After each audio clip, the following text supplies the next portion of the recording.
तुम्हाला माहीत आहे का, तुम्ही आता नेहमीचे वडे, साबुदाणा खिचडी न बनवता उपवासाला मस्त अशी चमचमीत बटाटा पुरीसुद्धा बनवू शकता. त्यासाठी इथे मी एक बाउल घेतला आहे. त्यामध्ये 2 मध्यम आकाराचे बटाटे घेतले आहेत, ते मॅश करून घ्यायचे. तर इथे बटाटे मॅश करून घेण्यासाठी माझ्याजवळ हा जो मॅशर आहे, तो जर तुम्हाला हवा असेल तर प्रोडक्ट मी टॅग केला आहे, त्यावर क्लिक करून तुम्ही घेऊ शकता. त्यानंतर यामध्ये एक छोटा अर्धा चमचा जिरे, अर्धा चमचा लाल मिरची पावडर, चवीनुसार सेंधव मीठ घालायचं. तुमच्या इकडे यामध्ये घालणारे जे पदार्थ खात नसतील ते यामध्ये नाही घातले तरीसुद्धा चालेल. लागेल असं थोडं थोडं यामध्ये इथे मी 1 वाटी राजगिऱ्याचं पीठ घेतले, ते घालायचं. त्यासोबतच 1 चमचा हिरवी मिरची कुटून घेतली आहे, ती घालायची आणि पाणी न वापरता बटाट्यामध्येच हे पीठ छान असं मळून घ्यायचं.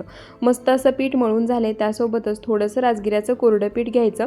तयार पिठाचा एक गोळा तयार करून घ्यायचा, कोरड्या पिठामध्ये घोळायचा, त्याची मध्यम जाडसर पारी लाटून घ्यायची.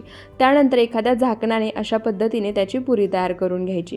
सर्व पुऱ्या अगदी याच पद्धतीने आपल्याला तयार करून घ्यायच्या आहेत. फक्त पुरी लाटताना थोडीशी जाडसर ठेवायची. आता या पुऱ्या आपण तळून घेऊया. त्यासाठी कढईमध्ये कडकडीत तेल गरम करून घेतलं आहे. त्यामध्ये तयार पुरी सोडायची आणि मस्त हलकासा रंग बदलेपर्यंत तळून घ्यायची.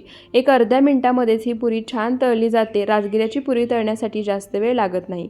मस्त टम्म फुगलेली राजगिऱ्याची पुरी, त्यासोबत मस्त झणझणीत चमचमीत बटाट्याची भाजी. डिटेल रेसिपी व्हिडिओ पाहायचा असेल तर चॅनलच्या नावाखाली त्रिकोण आहे, तिथे क्लिक करून पाहू शकता. व्हिडिओ आवडला असेल तर फॉलो नक्की करा.